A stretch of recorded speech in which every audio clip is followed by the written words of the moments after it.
kill them all. That is the order that Defense Secretary Pete Hegseth reportedly gave before the military launched its first attack against alleged Venezuelan drug traffickers in the Caribbean Sea. And so then, when the initial strike left 2 men clinging to the smoldering wreckage of this boat, the commander overseeing the operation ordered another strike to comply with Hegseth's instructions. And so those 2 survivors, they were blown apart in the water. That is what we're seeing thanks to reporting from the Washington Post. And of course, all of this, it's coming as Trump seems closer than ever to authorizing military action on Venezuelan soil aimed at ousting the country's president, Nicolas Maduro. Right, and with Maduro, the White House claims that he's the head of a drug cartel that just recently got labeled as a foreign terrorist organization. Though very interestingly, you also have Trump announcing that he has plans to pardon a different Latin American president guilty of bringing more than 500 tons of cocaine into the US over 2 decades. And so, with so much to unpack, I want to start at the beginning with the first strike, which took place on September 2nd and killed 11 people. Because current and former officials within the US military and Drug Enforcement Administration, they have reportedly expressed doubt that everyone on board were actually involved in trafficking. I mean, one DEA official explained that with more people on board, it means less room for drugs to sell. And so they concluded that the 11 people, they may have been a mix of drug runners and illegally trafficked migrants. Right, and there are similar doubts about the identities of more than 80 people that have been killed in nearly 24 attacks since then. Also, Colombia's president has publicly accused the United States of killing at least 1 innocent fisherman, and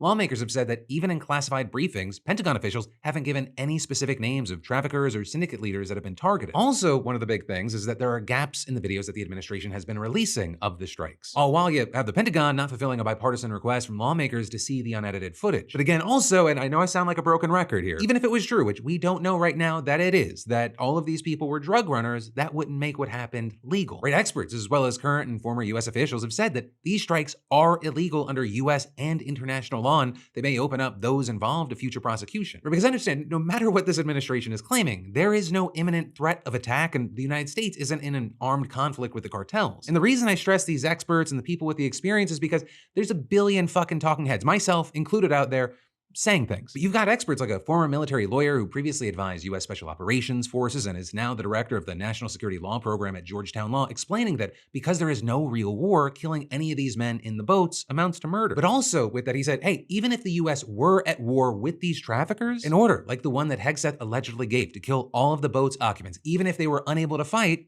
it would in essence be an order to show no quarter, which would be a war crime. Now with that, the Special Operation Commander overseeing the operation reportedly told subordinates that survivors were legitimate targets because they could theoretically call other traffickers to retrieve them and their cargo. But in briefing materials provided to the White House, the Joint Special Operations Command reportedly said something different, right? Arguing that the follow-on strike had been intended to sink the boat and remove a navigation hazard to other vessels, not kill the survivors. And so with that, you had Democratic Representative Seth Moulton saying, the idea that wreckage from one small boat in a vast ocean is a hazard to marine traffic is patently absurd, and killing survivors is blatantly illegal, and adding, mark my words, it may take some time, but Americans will be prosecuted for this, either as a war crime or outright murder. We've also seen some more measured Republican pushback with, for example, Representatives Mike Turner and Don Bacon agreeing that if events went down as reported, it would have been illegal, but also they questioned whether it really happened that way. Right, and so then with that, you had the Republican-led Senate and House Armed Services Committees saying that they're launching inquiries into what happened, and then as far as Hegseth, you had him writing on social media, as usual, the fake news is delivering more fabricated, inflammatory, and derogatory reporting to discredit our incredible warriors fighting to protect the homeland. But then with that, he didn't respond specifically to the allegations, and he actually affirmed that these strikes are specifically intended to be lethal. He also claimed, without providing evidence, that every trafficker killed is affiliated with a designated terrorist organization, insisting that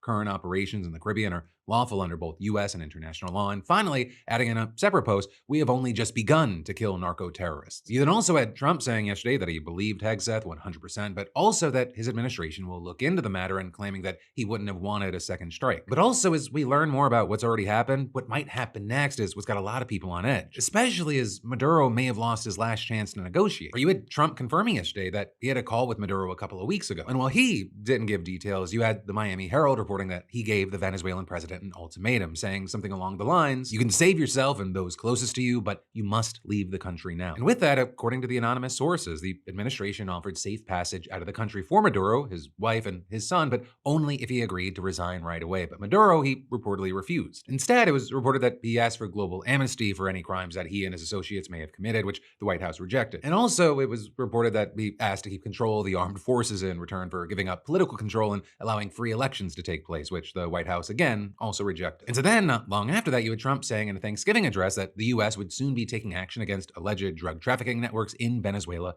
on land. With him then warning on social media on Saturday that the airspace above and surrounding Venezuela should be considered closed in its entirety. And to that, it was widely seen as strikes could be imminent. And while we wait to see what actually happens there, it's also worth noting that Trump has continued to undermine his administration's own claims that all of this has anything to do with fighting drug trafficking. I mean, just to start, Venezuela actually plays only a small part in the drug trade in America, according to experts as well as the government's own assessments. But also, you've got things like on Friday, Trump announced that he would be granting a full and complete pardon to Juan Orlando Hernandez. Right, he's the former president of Honduras who was convicted last year on drug trafficking and weapons charges and sentenced to 45 years in prison. Also, I gotta say, just listing the charges doesn't really do this guy justice. According to prosecutors, he ran a massive trafficking network that brought in millions for the cartels while keeping Honduras one of Central America's poorest, most violent, and most corrupt countries. And overall, they said that the scheme had lasted more than 20 years and brought more than 500 tons of cocaine into the United States. But you see, Hernandez, he claimed, oh, I'm just a victim of political persecution, which apparently appealed to Donald Trump. And actually, in Trump's post announcing his intention to issue the pardon, he said that Hernandez has been, according to many people that I greatly respect, treated very harshly and unfairly. Right, and saying if this conviction stood, quote, you could do this to any president. And so, it kind of seems like Trump connects to this, sees any kind of president that is being, I don't know, held accountable as a kindred spirit